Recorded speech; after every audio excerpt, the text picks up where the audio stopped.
দেশে সারের কোনো সংকট নেই দাবি করে কৃষিমন্ত্রী মোহাম্মদ আমিনুর রশিদ বলেছেন, পর্যাপ্ত মজুদ থাকার পরও সার নিয়ে যে বিশৃঙ্খলা তৈরি হচ্ছে তা পরিকল্পিত ষড়যন্ত্রের অংশ।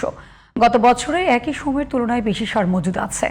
অনেক জায়গায় সরকারি গুদামে সার রাখার পর্যাপ্ত জায়গাও নেই বলে জানিয়েছেন কৃষিমন্ত্রী। FM বাইজিদের report.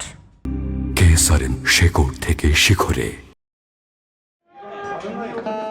মঙ্গলবার সচিবালয়ে কৃষিপণ্য রপ্তানি বৃদ্ধির লক্ষ্যে কার্গো ভিলেজ, কোল্ড স্টোরেজ ও কুলরুমের ব্যবস্থা সহ বিমানবন্দরের বিভিন্ন সুবিধা বৃদ্ধির বিষয়ে সংবাদ সম্মেলন করেন কৃষিমন্ত্রী।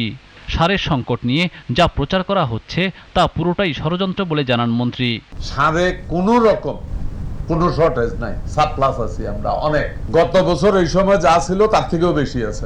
সারের ক্রাইসিস বা এগুলি তৈরি করার জন্য কাজ করতেছেন। আপনাদের মাধ্যমে সবাইকে বলবো, ভালো না, এগুলি কইলেন না।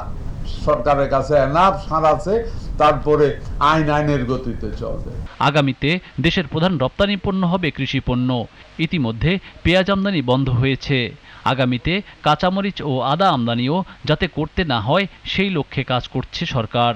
নিজস্ব চাহিদা পূরণ করে রপ্তানি করে কৃষক যাতে ন্যায্য মূল্য পায় সেই লক্ষ্য নিয়ে এগিয়ে যাচ্ছে সরকার বলে জানান মন্ত্রী।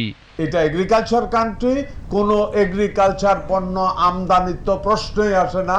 আগামী দিনে সরকারের মূল পলিসি, প্রধান রপ্তানিযোগ্য পণ্য হবে এগ্রিকালচার পণ্য।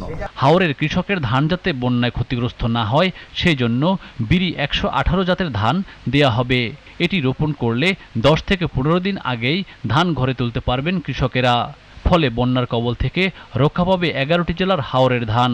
10 থেকে 15 দিনের আগে যদি আমরা হাওর অঞ্চলে যদি আমরা শুরু করতে পারি, ধানটা কুপতে পারি, তাহলে অনেক আগেই আমরা ধানটা বর্ষা আসার আগে, যদিও আল্লাহর হুকুম, তারপরেও নিয়ম অনুযায়ী আমরা দেখছি 10-15 দিন আগে যদি আমরা হারভেস্ট করতে পারি, তাহলে হয়তো বর্ষা বা বন্যায় আমাদেরকে এফেক্ট করতে পারবে।